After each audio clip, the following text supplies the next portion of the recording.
In the last decade, great advances have taken place in the area of brain research. Scientists have discovered neuroplasticity, a term which conveys the idea that the physical wiring of the brain changes according to the thoughts moving through it. As Canadian psychologist Donald Hebb put it, neurons that fire together, wire together.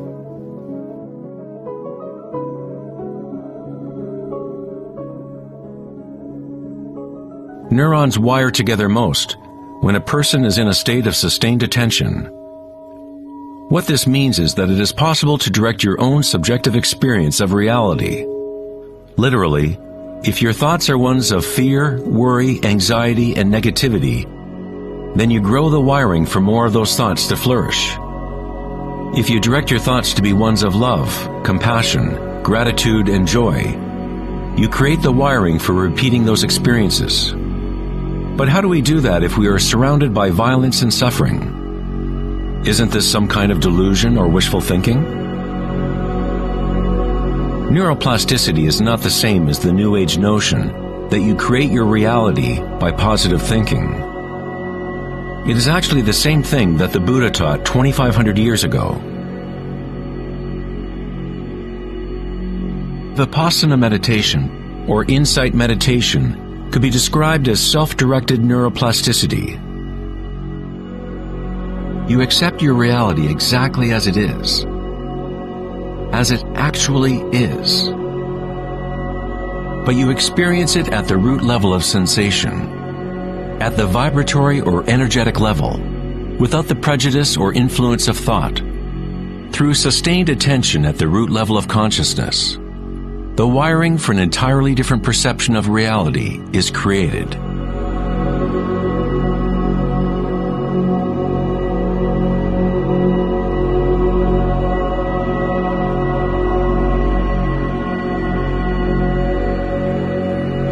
We have got it backwards most of the time. We constantly let ideas about the outer world shape our neural networks. But our inner equanimity need not be contingent on external happenings.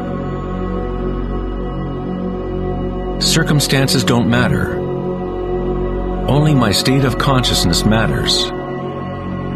Meditation in Sanskrit means to be free of measurement, free of all comparison, to be free of all becoming. You are not trying to become something else.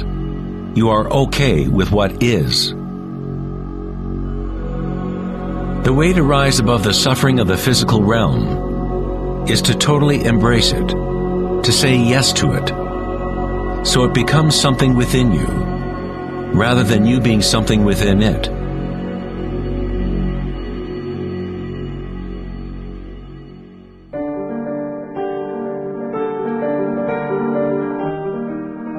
How does one live in such a way that consciousness is no longer in conflict with its content? How does one empty the heart of petty ambitions? There must be a total revolution in consciousness, a radical shift in orientation from the outer world to the inner. It is not a revolution brought about by will or effort alone, but also by surrender, acceptance of reality as it is.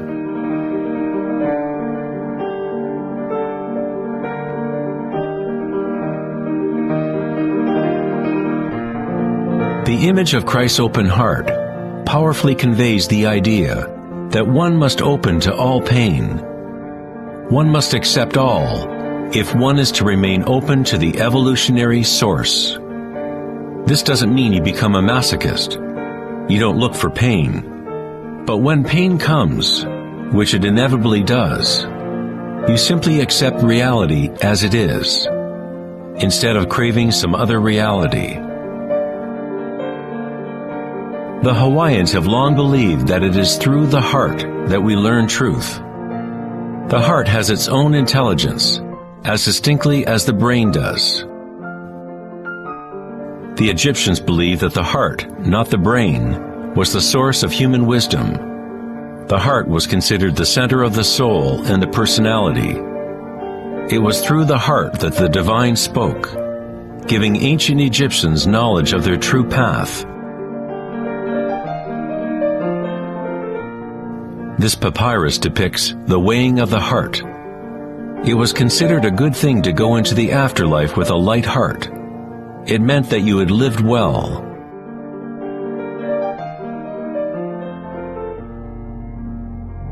One universal or archetypal stage that people experience in the process of awakening the heart center is the experience of one's own energy as the energy of the universe.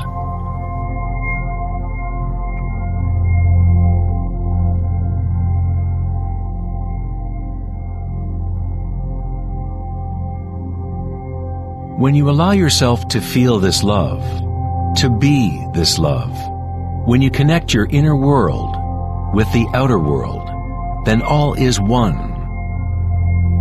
How does one experience the music of the spheres?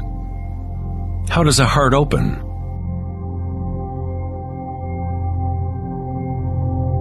Sri Ramana Maharshi said, "God dwells in you, as you, and you don't have to do anything to be God-realized or self-realized. It is already your true and natural state. Just drop all seeking, turn your attention inward, and sacrifice your mind to the one self, radiating in the heart of your very being. For this to be your own presently lived experience, self-inquiry is the one direct and immediate way.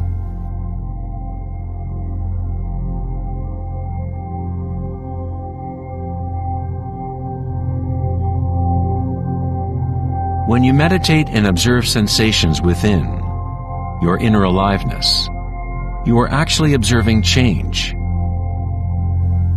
This force of change is the arising and passing away as energy changes form.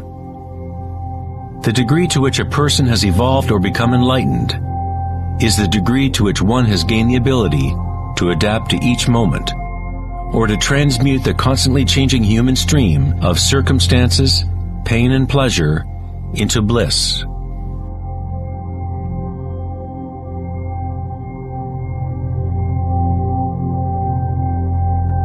Leo Tolstoy, author of War and Peace, said, "Everyone thinks of changing the world, but no one thinks of changing him or herself."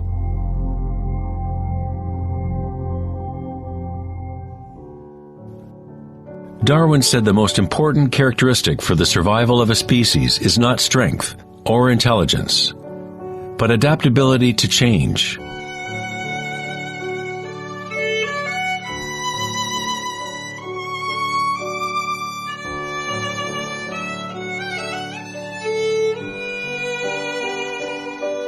One must become adept at adapting.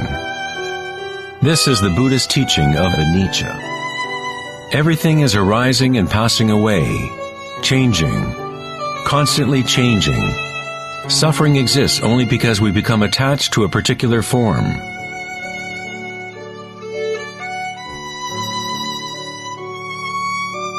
When you connect to the witnessing part of yourself with the understanding of anicca, bliss arises in the heart.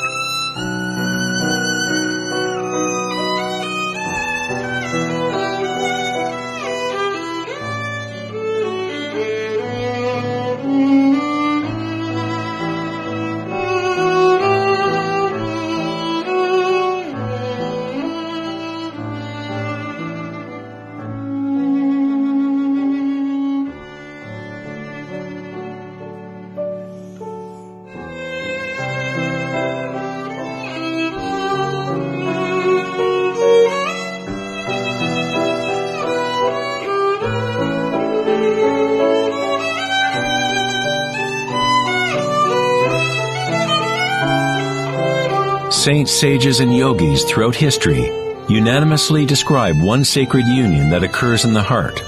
Whether it is the writings of St. John of the Cross, Rumi's poetry, or the tantric teachings of India, all of these different teachings try to express the subtle mystery of the heart.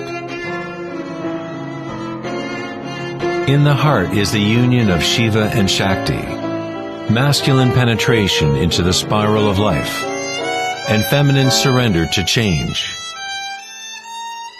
witnessing and unconditional acceptance of all that is. In order to open your heart, you must open yourself to change. To live in the seemingly solid world, dance with it, engage with it, live fully, love fully, but yet know that it is impermanent, and that ultimately all forms dissolve and change.